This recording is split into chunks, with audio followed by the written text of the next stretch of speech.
మనిషి మరణించాక పునర్జన్మ ఎలా లభిస్తుందో మీకు తెలుసా? గరుడ పురాణం ప్రకారం మనిషి చనిపోయాక యమదూతలు వచ్చి ఆత్మను యమలోకానికి తీసుకుని వెళ్తారు.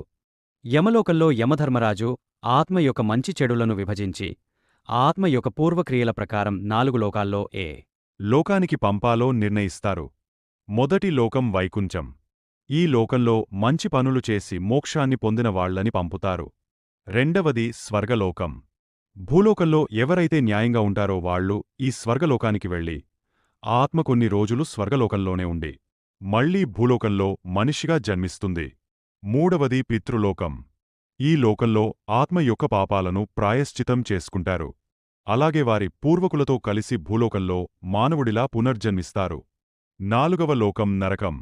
ఈ లోకంలో మోసం చేసిన వాళ్లను, జంతువులను బలి ఇచ్చే ఆత్మలను ఇక్కడికి తీసుకువస్తారు.